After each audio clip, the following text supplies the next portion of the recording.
That's Nick. And that's Joseph. And today we're here to talk about Final Account, the last project of Luke Holland, which premiered at the 2020 Venice Film Festival.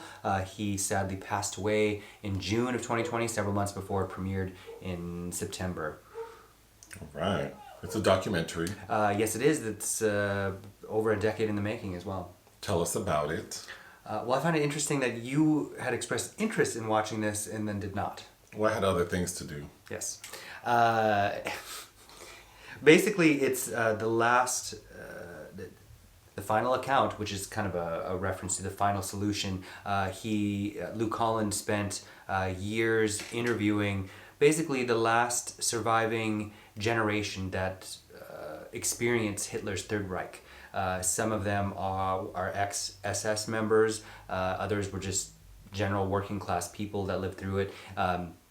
Many of whom I'm sure have passed away since he filmed this as well, and who were children or teenagers during the time that this was going on.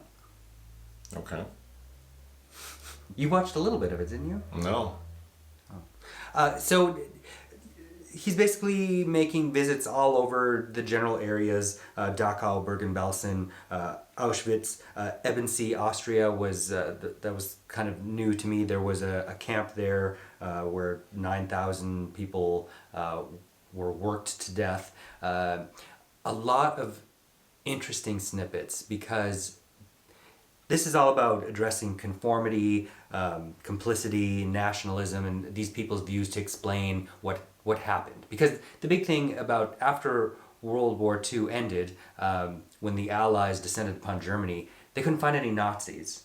Like everybody, wasn't a Nazi, hadn't joined the party, or they didn't know what was going on. And one of these accounts kind of goes over that. Everybody's excuse was, I was forced to, I didn't know anything, etc. And interestingly, you get some people that are very vehemently still holding on to those views. And when pressed further by Holland, say, we don't believe that, I didn't believe that the Jews should be exterminated, but they should have been marched out and left to rule themselves somewhere else, which sounds familiar about other things. And some people are very remorseful. What's interesting is when Holland really presses on some of them about their complicity in it, and people get, these are all older men and women, some of them get very angry. And to be fair, yeah, lots of them were children, and obviously conditioned as Hitler Youth, but some of them were teenagers and, they knew what was going on. Particularly moving was a man named Hans Werk, who was an ex-SS, who was shown speaking to a group of students who were very challenging towards him, and lots of shouting and angry remonstrances, and kind of moving to see. It reminded me a bit of what Taika Waititi did with Jojo Rabbit, which I know you didn't see as well, which is kind of showing that indoctrination of a Nazi youth.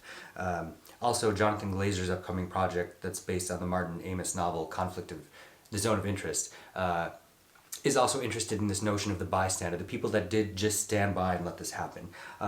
Also, I found it fascinating knowing and watching a lot of films about this particular era, seeing live accounts of people saying, oh yeah, Kristallnacht recounting memories and perceptions of these things that you read about over and over again, is kind of fascinating. Some new things, the Waffen SS was one particular group that had tattoos that identified their blood group, which was all about the super elitism almost. If anything happened to them and they needed a transfusion quickly or something like that, it was immediately known what blood type they were.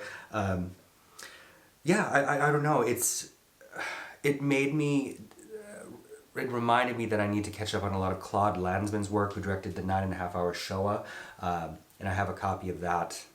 It just, it's not happy material to revisit. But I did start watching finally Shoah, The Four Sisters, which was Lanzmann's last released documentary in 2018 before his own death. I don't believe that this is something that can be rated, and I think I wanted to review it to, support awareness of it. I know that some people will think this is just another Holocaust documentary, but never forget. But also the accounts of these people being questioned, because Holland dedicates it to his grandparents who works of the millions exterminated, and kind of confronting these people, and with a light curiosity all these decades later, before these people died, without ever kind of saying anything. I just find to be an interesting learning tool, and also reminds me of Hannah Arendt's original at the trial of Eichmann, where she came up with the term banality of evil. Like, it's just all of these people were just following orders, and all these brutal, horrific things happened, and also interesting. Sorry, I wish you had watched it because I'm rambling, but just listening to people that finally break down and admit the people that stayed behind benefited from this happening to the Jews financially, in taking over their housing, in finding continued work. And in Ebensee, some of the older women were very emotional, speaking in what I assumed was a nursing home, talking about the memories of these people. And some people are very dismissive, saying like, "Oh, I assume they were political prisoners." That same old song and dance. Anyhow, I'm going on and on. Well, you have a lot of good things to say.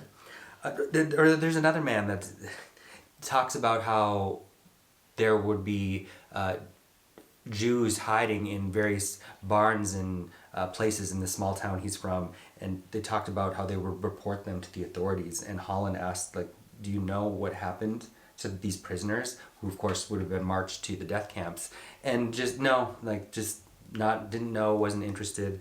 And it's funny, memory is a funny thing, and how you kind of rewrite to fit your own narrative. And most of these people rewrote it to